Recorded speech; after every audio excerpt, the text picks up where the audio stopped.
అయ్యా, నన్ను ఎందుకని ఏర్పరచుకుని ఉన్నావు, ఈ ప్రాంతమునకు దేని కొరకు నన్ను నడిపిస్తున్నావని నేను ప్రభు సన్నిధిలో మరి అడుగుతున్న సమయంలో ప్రభు నా హృదయంలో కొన్ని మాటలు నుంచున్నాడు. వాటన్నిటిని తెలియపరచడానికి నేను ప్రయత్నం చేస్తాను. కూడి వచ్చిన మీ అందరికీ కూడా నా ప్రత్యేకమైన వందనములు. నిశ్చయముగా నేను నమ్ముచున్నాను, మన బెన్నడు కూడా వినని ఒక గొప్ప సంగతి ఈ రాత్రి మీరందరూ కూడా విందురుగాక. ఆమేన్, హల్లెలూయా. చూద్దాం. ఇర్మీయా గ్రంథము 29వ అధ్యాయము 13వ వచనం. ఇర్మీయా గ్రంథము 29వ అధ్యాయము 13వ వచనం. మీరు నన్ను వెదకని ఎడల పూర్ణ మనస్సుతో నన్ను గూర్చి విచారణ చేసి చేయని ఎడల చాలు. ఇక్కడ దేని నిమిత్తము ప్రభువా నన్ను ఈ ప్రాంతమునకు నడిపిస్తున్నావు అని నేను ప్రభుని అడిగిన సమయంలో, దేని నిమిత్తము ప్రభు నేను ఒక మందిరముగా లేదంటే ఒక స్థలము నేను ఎందుకోసము తీసుకోవాలని నేను ప్రభు సన్నిధిలో అడుగుతున్న సమయంలో ప్రభు నాతో మాట్లాడుతున్న మాట ఏమిటంటే, నేను ఏమి తెలియపరచాలని ఆలోచన కలిగి ఉన్నాను. ఒక మందిరము పట్ల లేదంటే ఒక స్థలము నేను తీసుకునే పట్ల నేను ఏమి కలిగి ఉన్నానంటే, ఎవరైతే ఈ ప్రాంతములకు వస్తారో, ఎవరైతే ఈ ప్రాంతంలోనికి బయలుదేరి వస్తారో, రావాలని ఆలోచన కలిగి ఉంటారో, వారి జీవితంలో నేను ఏమి చేయాలని చూస్తానంటే, ఒకవేళ వారు ఈ ప్రాంతములకు వస్తున్నట్లయితే వారు ఏమి చేస్తున్నారంటే నన్ను వెతుకుటకు వారు వస్తున్నారు. అవునా కదా? ఈ ప్రాంతంలోకి వచ్చి ఉన్నామంటే దేనికోసం వస్తున్నాము? ప్రభుని మనము వెతకడానికి వస్తున్నాం. ఈ వెతకడానికి వస్తున్న క్రమంలో ఆయన ఏమంటాడంటే, మీరు ఈ ప్రాంతంలో కనుక రాగలిగినట్లయితే, మీ పూర్ణ మనసుతో కనుక రాగలిగినట్లయితే మీరు ఏమి చేస్తారో తెలుసా? మీరు నన్ను కనుగొంటారు. అంటే ఇప్పుడు మన జీవితంలో కనుక మనము దేవుడిని కనుక కనుగోవడం కనుక మరిచిపోతే, చూడండి, మన జీవితంలో ఏది ఏమైనా ఎలాంటిది కావాలన్నా మనం ఏం చేస్తామంటే వెతుకుతా ఉంటాం. మొబైల్స్లో కానీ, లేదంటే ఒక వస్తువు కొనాలన్నా కానీ పక్కన వారిని లేదంటే అడుగుతాము, లేదంటే దగ్గరున్న వాటిని వెళ్ళి చూస్తామంటాం. దీనిని ఏమంటామంటే వెతుకుతా ఉంటాము. దేవుని యొక్క రాజ్యమును లేదంటే నీవు నమ్మిన దేవునిని కనుక నీవు సంపూర్ణముగా కనుగొనలేని స్థితిలో ఉండినట్లయితే దేవుడు నీ జీవితంలో పనిచేయలేని అవకాశం ఉన్నదంట. హల్లెలూయా. దేవుడు నీ జీవితంలో పనిచేయాలంటే నువ్వు తప్పనిసరిగా నీ దేవుడు ఏమై ఉన్నాడో నువ్వు తప్పనిసరిగా కనుగొనాలి. హల్లెలూయా. ఆయన కనుగొనే విధంలో ఆయన ఏమి చేయడానికి సిద్ధంగా ఉన్నాడంటే, ఒకవేళ నువ్వు కనుగొనడానికి నువ్వు కనుక ఆలోచన కలిగి రాగలిగినట్లయితే ఆయన ఏమంటాడు తెలుసా? చదవండి అక్క, కింద వచ్చిన చదవండి. మీరు నన్ను వెతికిన ఎడల పూర్ణ మనసుతో నన్ను గూర్చి విచారణ చేయని ఎడల ఏం చేస్తారంట? విచారణ అంటే విచారణ ఏంటి? ఏదైనా పని అయ్యేటప్పుడు ఏం చేస్తాం? మనము విచారణ చేస్తాం. విచారణ చేయని ఎడల మీరు నన్ను కనుగొందురు. అబ్బా, ఏం చేస్తాడంటే దేవుడు, మనం ఎప్పుడైతే ఆయనను కనుగోవడానికి బయలుదేరతామో ఆయన ఏం చేస్తాడంట?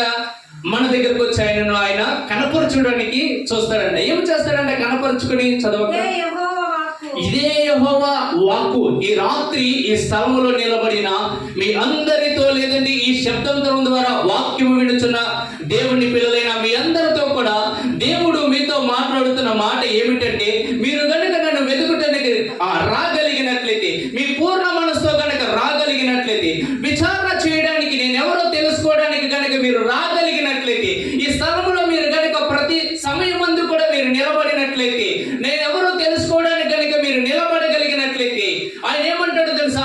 ఇదే యెహోవా వాక్కు. ఏమిటంట ఆ వాక్కు? నేను మిమ్మల్ని చెరలో నుండి, అబ్బా ఎక్కడి నుండి అంట? నేను మిమ్మల్ని చెరలో నుండి తప్పించేదను. చాలు. నేను మిమ్మల్ని చెరలో నుండి తప్పించేదను. చెర అనగానే మనం ఏమి అర్థం చేసుకోవాలండి? ఒక్కొక్క మనిషి జీవితంలో లేమి అనేది ఒక చెరగా ఉంటది, అనారోగ్యం అనేది ఒక చెరగా ఉంటది, పాపం అనేది ఒక చెరగా ఉంటది, బలహీనత అనేది ఒక చెరగా ఉంటది, లేదంటే ప్రతి దినము కూడా కరువు అనేది ఒక చెరగా ఉంటది. నీ జీవితంలో ఏదైతే నిన్ను వెంటాడుతుందో, నిన్ను నాశనం చేయడానికి ఏదైతే నిలబడి ఉన్నదో అది దేవుని ఉద్దేశంలో ఏమై ఉన్నదంటే ఒక చెర. ఏమై ఉన్నదంట? ఒక చెర. నీ జీవితంలో నీవు దేనినైతే జయించలేకపోతున్నావో దానిని దేవుడు ఏమన్నాడంటే అదొక చెర. నీవు గనుక నన్ను వెతికినట్లయితే, నీవు గనుక నన్ను బాగుగా చూడగలిగినట్లయితే,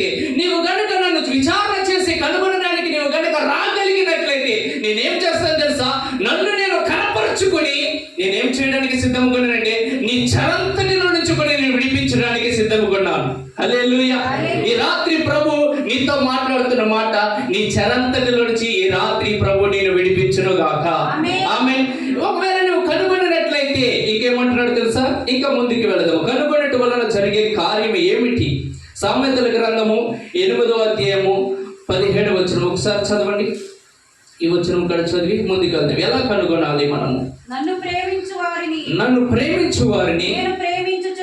నేను ప్రేమించుచున్నాను. నన్ను జాగ్రత్తగా వెదుకువారు ఏం చేస్తారంట? నన్ను జాగ్రత్తగా వెతుకువారు ఎవరిని కనుగొంటారంట? ఆయనని కనుగొంటారంట. అంటే ఈ రాత్రి మనం ఒక విషయంలోనికి, లేదంటే ఒక ఉద్దేశంలోనికి, ఒక ఆలోచనలోనికి రావాలి. ఏమి ఆలోచనలోనికి రావాలంటే, నీ జీవితంలో దేవుడు పనిచేయాలని ఆలోచన నీకు కలిగి ఉండినట్లయితే, దేవుడు నీ జీవితంలో కదలాలని ఒక ఆలోచన నీవు కలిగి ఉండినట్లయితే, దేవుడు నీ జీవితంలో నేను ఐశ్వర్యముగా నేను మార్చాలనుకున్నట్లయితే, దేవుడు ఒకవేళ నీ జీవితంలో అవమానమే నీ జీవితంలో ఏలుబడి చేస్తున్నట్లయితే, గణపరచబడిన జీవితంలోనికి నువ్వు రావాలని ఆలోచన కనుక నువ్వు కలిగి ఉన్నట్లయితే, ఈ రాత్రి ప్రభు ఏమంటాడంటే, నువ్వు జాగ్రత్తగా నువ్వు వెతికినట్లయితే నువ్వు నన్ను కనుగొంటావు. కనుగొంటే నేనేం చేస్తాను తెలుసా? నా దగ్గర ఏమున్నాయో తెలుసా? కింద చదవను. ఏమున్నాయంట? మనం ఎప్పుడైతే దేవుడిని కనుగొంటామో వెంటనే మన జీవితంలోనికి ఏమి విడుదలవుతుంది తెలుసా? ఐశ్వర్యము విడుదలవుతుందంట. ఎందుకంటే ఐశ్వర్యం విడుదలవుతుంది? నీవు నీ జీవితంలో లేవలో నుంచి బయటికి రావడానికి నీవు గనుక ప్రభువుని గనుక కనుగొనినట్లయితే ఆయన ఏమన్నాడు తెలుసా? వెంటనే నేనేం చేస్తాను తెలుసా? ఐశ్వర్యమును విడుదల చేస్తాను. హల్లెలూయా. ఇంకేమి విడుదల చేస్తాడంట? అబ్బా ఏమొస్తుందంట? స్థిరమైన కలిమి. అంటే స్థిరమైన లేమి ఒకవేళ నీ జీవితంలో ఏలుబడి చేస్తున్నట్లయితే ఆయన ఏమంటాడు తెలుసా? నీవు గనుక నన్ను కనుగొనినట్లయితే నేను నీ జీవితంలో స్థిరమైన కలిమిని ఇస్తాను. అంటే ఏంటి అర్థము? ఇక లేమనేది మన జీవితంలోనికి రావడానికి అవకాశం లేనే లేదు. అంటే లేమి ఒకవేళ మన జీవితంలో ఏలుబడి చేస్తున్నట్లయితే మనం ఏమి చేయాలో తెలుసా? మనము దేవునిని కనుగొనాలి. హల్లెలూయా. కనుగొనడం అంటే అర్థం ఏమిటంటే, నీవు ఆరాధిస్తున్న దేవుడు ఏమై ఉన్నాడో నీవు తెలుసుకోవడమే. హల్లెలూయా. ఇక్కడ నీ దేవుడు ఏమై ఉన్నాడంటే ఆయన ఐశ్వర్యమునకు మితియో ఏమీ కూడా లేనే లేదు. ఆయనలో ఏముందో తెలుసు? అవమానం ఎంత మాత్రం కూడా లేనే లేదు. ఆయనలో లేమి అనేది ఎంత మాత్రం లేనే లేదు. అంటే ఆయన గుణములను తెలియపరుచుకుంటున్నాడు. ఇక్కడ ఏమన్నాడు? నన్ను కనుగొంటే నేనేం చేస్తాను తెలుసా? నీకు ఐశ్వర్యం ఇస్తాను. హల్లెలూయా. ఇంకేమిస్తాడంట? ఘనతను ఇస్తాడంట. అవమానం అంతటిలో నుంచి బయటికి తీసుకొచ్చి ఆయన కనుక నువ్వు కనుగొంటే ఆయన ఏమంటాడు తెలుసా? నేను నీకు ఘనతను ఇస్తాను. అంత మాత్రమే కాదు, స్థిరమైన కలిమియు ఇంకా నీతియు హల్లెలూయా. ఇంకేముందంట ఆయన దగ్గర? నీతి ఉందంట. ఒక్కొక్క మనిషి జీవితంలో ఎందుకని పాపమే ఏలుబడి చేస్తూ ఉంటుంది. ఒక్కొక్క మనిషి జీవితంలో పరిశుద్ధముగా తాను ఎంత బ్రతకాలని జీవించాలని చూసినా తాను ఎందుకని జీవించాలనే స్థితిలో ఉంటున్నాడు. ఎందుకని ఒక మనిషి జీవితంలో పాపమే ఏలుబడి చేస్తుందంటే ఆ వ్యక్తి ఏమి మర్చిపోయి ఏ విధముగా జీవిస్తున్నాడంటే, తాను నమ్మిన దేవుడు ఎంత గొప్ప దేవుడు ఆయనంట మర్చిపోయి జీవిస్తున్నాడంట. ఎప్పుడైతే ఆ దేవుడిని కనుగొనడానికి నీవు కనుక ముందుకు రాగలిగితే ఆయన ఏమంటాడు? నాలో నీతి ఉంది. అంత మాత్రమే కాదు, నిత్యము నన్ను ఏ విధంగా పిలుస్తారో తెలుసా? నన్ను పరలోక రాజ్యములో దేవదూతలు ఏ విధంగా నన్ను పిలుస్తారో తెలుసా? పరిశుద్ధుడు పరిశుద్ధుడు పరిశుద్ధుడు పరిశుద్ధుడు అని ఆయన నిత్యము కూడా కొనియాడబడుతున్నాడంట. అంటే ఏముంది ఇక్కడ? నీవు ఆరాధిస్తున్న దేవునిలో ఏముందంటే పరిశుద్ధత ఉంది, నీతి ఉంది. నీవు కనుగొనే దేవునిలో నీతిని కనుక నువ్వు చూడగలిగితే ఆ నీతి నిన్ను పాపముల నుంచి బయటికి తీసుకొచ్చేస్తుంది. హల్లెలూయా. నీవు ఆరాధించే దేవునిలో నువ్వు పరిశుద్ధతను కనుక చూడగలిగితే ఆ పరిశుద్ధత నిన్ను బయటికి తీసుకొచ్చేస్తుంది. హల్లెలూయా. ఎక్కడి నుంచి? పాపముల నుంచి. హల్లెలూయా.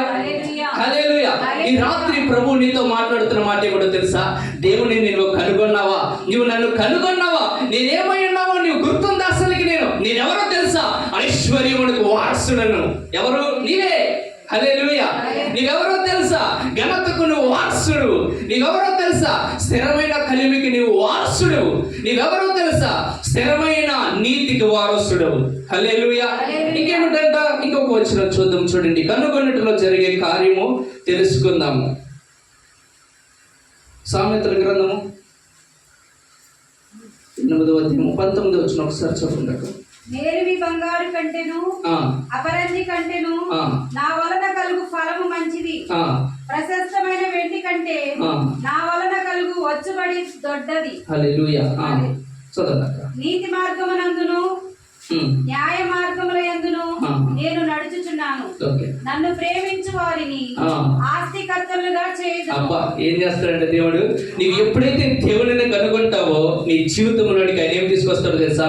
ఆస్తిని తీసుకొచ్చేస్తాడు. ఇప్పుడు వరకు నీ జీవితంలో ఆస్తే లేని జీవితంలో పని. ఎందుకంటే ఈ లోకంలో మనుషులందరూ కూడా ఆశీర్వాదం కోసం పరిగెడతా ఉంటాడు, స్వస్థత కోసం పరిగెడతా ఉంటాడు, విడుదల కోసం పరిగెడతా ఉంటాడు. నీ జీవితంలో నీవు ఎప్పుడైతే దేవుడిని కనుగొంటావో అప్పుడు నీ జీవితంలో నీకు సమస్తము కూడా దేవుడు విడుదల చేయడానికి సిద్ధంగా ఉన్నాడు. హల్లెలూయా. ఇంకొక వచనం చూద్దాం. ఇక్కడ చూడండి, 35వ వచనం చూడండి. నన్ను కనుగొనేవాడు. అబ్బా, ఏమి కనుగొంటాడంట? దేవుడిని ఎప్పుడైతే నువ్వు సరిగా గమనిస్తావో అప్పుడు ఆయనలో ఉన్నది ఏంటో, ఏముంది ఆయనలో? జీవమే ఉంది తప్ప మరణం అనేది లేనే లేదు. నీవు ఎప్పుడైతే నీ దేవుడిని సరిగా గమనించి కనుగొంటావో ఆయన ఏమంటాడు తెలుసా? నాలో జీవం ఉంది, నీవు నన్ను కనుగొంటే ఏం చేస్తావు తెలుసా? నీవు ఆ జీవము నీకు ఆయన అనుగ్రహిస్తాడంట. హల్లెలూయా, హల్లెలూయా. ఇంకేమంటాడంట? చదవండి. హల్లెలూయా. యెహోవా కటాక్షం వారికి కలుగును. ఇంకా నన్ను కనుగొనిన వాడు అబ్బా, ఎక్కడ మనిషి జీవితంలో అకస్మాత్తుగా జరిగే కార్యములు, దాడులు, రోగము, వస్త్రహీనత, ఉపద్రవము, ఖడ్గము, ఇవన్నీ ఎందుకని ఒక మనుషుని జీవితంలోనికి వస్తున్నాయి? ఎందుకని మనుషుడు రోగములకు అప్పగింపబడుతున్నాడు? ఎందుకని ఒక మనిషి పాపములకు అప్పగింపబడుతున్నాడు? ఎందుకని ఒక మనుషుని జీవితంలోనికి హాని అనేది జరుగుతుందంటే ఆ వ్యక్తి ఎవరిని కనుగొనలేదంటే దేవునిని కనుగొనలేదంట. ఎవరిని కనుగొనలేదు? దేవునిని. నీవు ఎప్పుడైతే దేవుని కనుగొనని స్థితిలో ఉంటావో అప్పుడు నీ జీవితంలోనికి అకస్మాత్తుగా జరిగే ఆయుధములు, రోగము, కష్టము, నష్టము, లేమి, వస్త్రహీనత ఇవన్నీ కూడా బయలుదేరతాయంట. నీవు ఎప్పుడైతే కనుగొంటావో ఆయన ఏమంటాడంటే నన్ను కనుగొంటే నీ జీవితంలోనికి జీవం ఇస్తాను. హల్లెలూయా, హల్లెలూయా. సో ఈ యొక్క ప్రాంతంలో దేవుడు నన్ను నడిపించడానికి గల ముఖ్య కారణము, ఈ ప్రాంతంలో నేను నిలబడాలి, ఏమి ప్రకటించాలని ప్రభు సన్నిధిలో నేను అడుగుతున్న సమయంలో దేవుడు నా హృదయంలో వచ్చిన మాటలు ఏమిటంటే వారందరికీ తెలియపరచు, ఈ ప్రాంత వాస్తువులందరికీ కూడా తెలియపరచు. వారి జీవితంలో కష్ట నష్ట దుఃఖములన్నిటి నుంచి నేను విడిపించడానికి సిద్ధముగా ఉన్నాను. వారందరి జీవితంలో నేను కార్యములు చేయడానికి సిద్ధముగా ఉన్నాను. ఒకవేళ వారి జీవితంలో లేమి మాత్రమే ఏలుబడి చేస్తుందా? ఒకవేళ వారి జీవితంలో అవమానమే ఏలుబడి చేస్తుందా? ఒకవేళ వారి జీవితంలో ఆదరణ లేని జీవితం వారు ఒకవేళ అనుభవిస్తున్నారా? అయితే వారందరికీ తెలియపరచు. నన్ను కనుగొనడానికి కనుక వాళ్ళు రాగలిగినట్లయితే ఈ ప్రాంతానికి వారి జీవితంలో నేను ఐశ్వర్యం ఇవ్వడానికి సిద్ధముగా ఉన్నాను, ఘనతనివ్వడానికి సిద్ధముగా ఉన్నాను, స్థిరమైన కలిమినివ్వడానికి సిద్ధముగా ఉన్నాను, వారి ఆస్తికి వారసులుగా మార్చడానికి సిద్ధముగా ఉన్నాను. అంత మాత్రమే కాదు, వారు పరలోక రాజ్యములకు చేర్చబడడానికి కావలసిన నీతిని, పరిశుద్ధతను వారిలో నింపుకోవడానికి కావలసిన సామర్థ్యము నేను ఇవ్వడానికి సిద్ధంగా ఉన్నానని తెలియపరచాడు నాకు దేవుడు. హల్లెలూయా. ఈ రాత్రి ఈ స్థలమందు నిలబడిన కొద్దిమంది అయినా కూడా దేవుడు ఈ మాటలు మనందరికి తెలియపరుచున్నాడు కనుక ఈ ప్రాంతమును విడిచి వెళ్ళక ముందులే నీ జీవితంలో ఒక స్థిరమైన ఆలోచనకి రా. నీవు దేవుని నిశ్చయముగా కనుగొనాలి. ఏమి కనుగొనాలంటే నీ జీవితంలో ఆయన ఏమై ఉన్నాడు కనుగొనాలి. హల్లెలూయా, హల్లెలూయా. ఈ ప్రాంతములోకి వచ్చి మీరు వెళుతుండగా ప్రభు మీ జీవితంలో చేయబోయే కార్యం ఏమిటంటే మీ చెరలన్నిటిలో నుంచి రాత్రి ప్రభు మిమ్మల్ని విడిపించబోతున్నాడు. హల్లెలూయా, హల్లెలూయా. శాశ్వతముగా, ఎంతకాలము? శాశ్వతముగా మీ కాలములో, మీ సమయములో ఇంకా చెర అనేది మీ జీవితంలోనికి లేనంత గొప్పగా మీ జీవితంలోనికి దేవుడి యొక్క హస్తం ఈ రాత్రి కదిలింపబడుతుంది. హల్లెలూయా, హల్లెలూయా. కనుక ఈ ప్రాంతంలో నిలబడిన మనమందరం కూడా ఒక మంచి విశ్వాసముతో ఒక చిన్న ప్రార్థన చేసుకుందాం. ఒక ప్రార్థన చేసుకుందాం. ప్రభువా, నేను ఇంకనూ కూడా కనుగొనే స్థితిలోనికి నన్ను నడిపించయ్యా. అయ్యా, ఈ రాత్రి నేను బాగుగా నేను కనుగొనడానికి కృపను అనుగ్రహించయ్యా. నేను బాగుగా కనుగొనడానికి సహాయం చేయ. నా జీవితంలో ఇప్పటి వరకు నేను కనుగొనని స్థితిలో ఒకవేళ నేను బ్రతుకుతున్నానేమో ప్రభువా, నా జీవితంలో నేను కనుగొనడానికి సహాయం చేయ తండ్రి. నా జీవితంలో నేను ఎక్కడైతే నేను మరిచిన జీవితము జీవిస్తున్నానో ప్రభువా, ఒకవేళ నా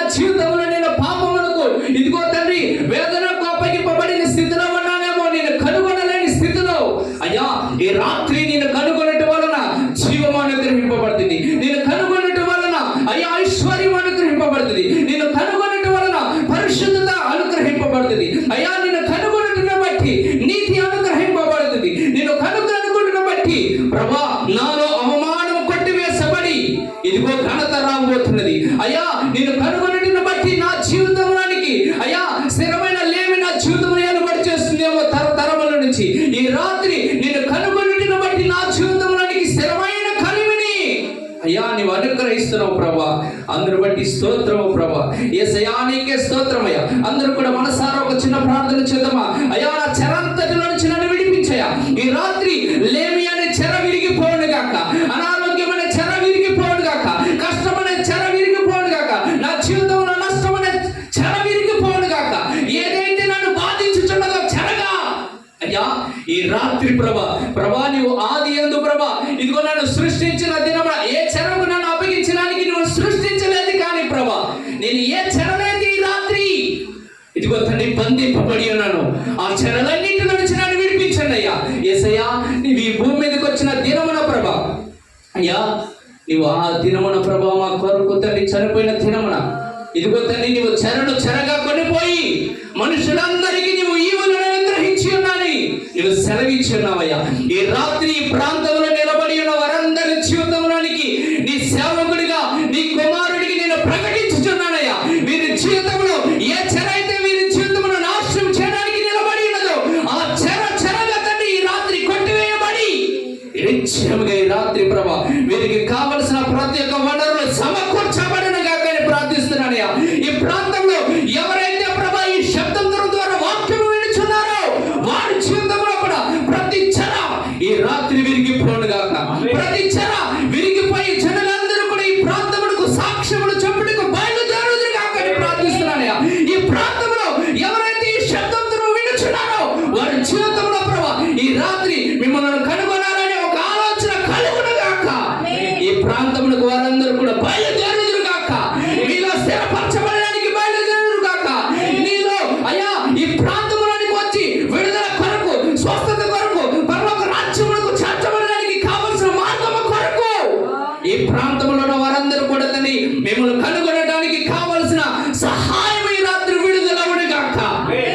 అయ్యా ఈ ప్రాంతంలో నిలబడి నీ కుమారుడికి నేను ప్రార్థించుతుండగా ప్రభా ఈ ప్రాంతమును బట్టి ప్రభా ఈ పరిచర్యను బట్టి ఈ ప్రాంతముల మీద అకస్మాత్తుగా జరిగే ఏ రోగమైనా ఏ మరణమైనా ఏ లేమైనా ఏ వేదనైనా ఏ కష్టమైనా ఎవరి మీద కూడా పని చేయకుండా ఈ మందిరం యొక్క అయ్యా ఈ పరిచర్య యొక్క అభిషేకము వీరందరినీ కూడా రక్షించునుగా కానీ ప్రార్థిస్తున్నానయ్యా.